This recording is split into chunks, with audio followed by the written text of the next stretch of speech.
Bonjour tout le monde, j'espère que vous allez tous très bien. Alors aujourd'hui, je vous propose une recette à base de haricots, très facile à faire qui ne demande même pas beaucoup d'ingrédients. Alors vous aurez juste besoin d'une petite quantité de haricots, un oignon coupé grossièrement, pas plus que 3 gousses d'ail, du gingembre, un piment qui n'est pas obligatoire, de l'huile de palme qui n'est pas également obligatoire. Alors ce qu'il faut faire, c'est de tremper vos haricots à l'avance, au moins 1h30 en avance pour pouvoir enlever la peau du haricot plus facilement, parce que plus il est trempé, plus vous allez avoir de la facilité à enlever la peau. Donc vous enlevez toute la peau, puis vous essayez d'enlever toute la peau qui va surnager après. Donc vous refaites le mouvement jusqu'à ce que vous n'ayez plus aucune peau sur vos haricots, qu'ils soient tout propres, bien beaux.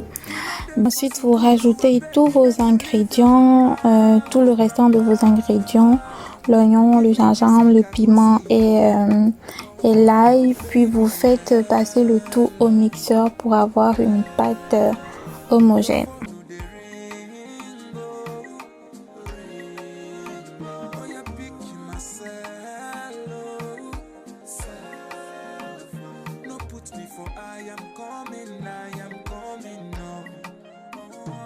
Donc vous obtiendrez une pâte comme ça, puis vous rajoutez de l'huile de palme.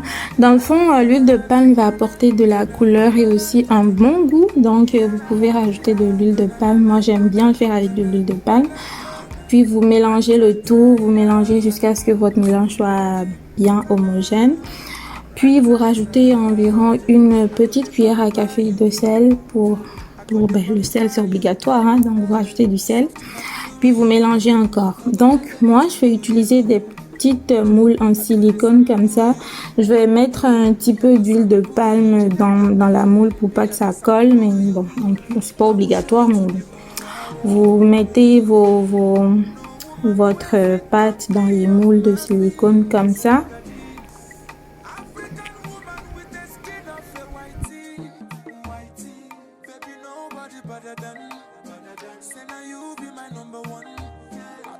Pour cette recette, il vous faudra faire une cuisson à la vapeur, mais moi je n'ai pas de couscoussier, mais je vais vous montrer une astuce qui permet de cuire à la vapeur facilement et efficacement. Donc vous superposez quelques rectangles de papier aluminium, vous en superposez environ 3-4 pour donner quand même une bonne épaisseur. Puis après ça, vous refermez les bords de tous les papiers aluminium ensemble. Vous refermez tous les bords de façon circulaire, parce que votre chaudron, votre marmite sera forcément circulaire, je suppose. Donc vous refermez tous les bords, puis ensuite à l'aide d'un couteau, vous faites des petits trous dedans pour permettre à la vapeur de pouvoir passer. Donc c'est assez simple à faire, puis c'est très efficace, puis ça coûte vraiment rien. Donc c'est vraiment pratique.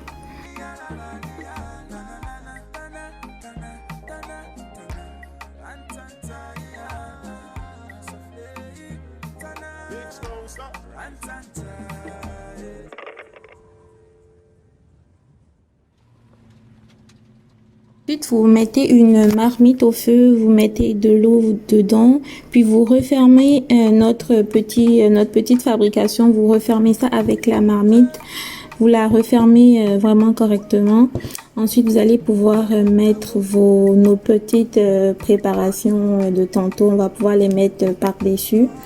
Donc, vous les étalez comme ça. Puis on va encore utiliser du papier aluminium ensuite pour refermer. Vous refermez vraiment correctement pour emprisonner la vapeur dedans, parce que c'est la vapeur qui va vraiment faciliter la cuisson de vos petits gâteaux aux haricots.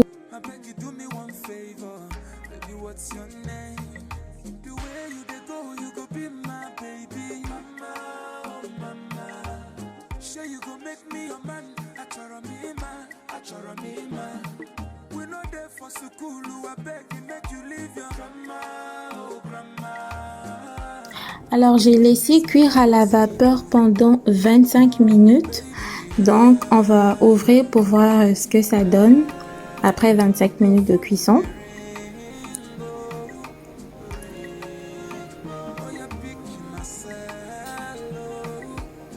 Donc, vous pouvez constater avec moi que notre petite préparation a quand même augmenté de volume un petit peu.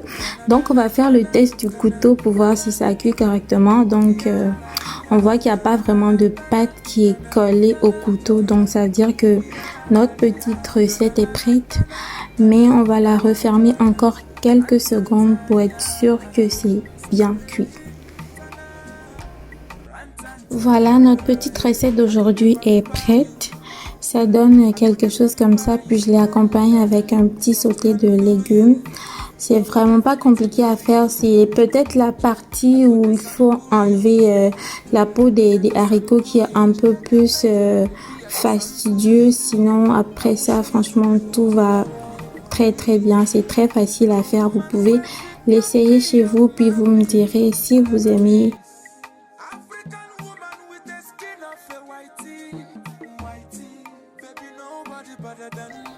Voilà, c'est la fin de notre petite vidéo d'aujourd'hui. J'espère qu'elle vous plaît.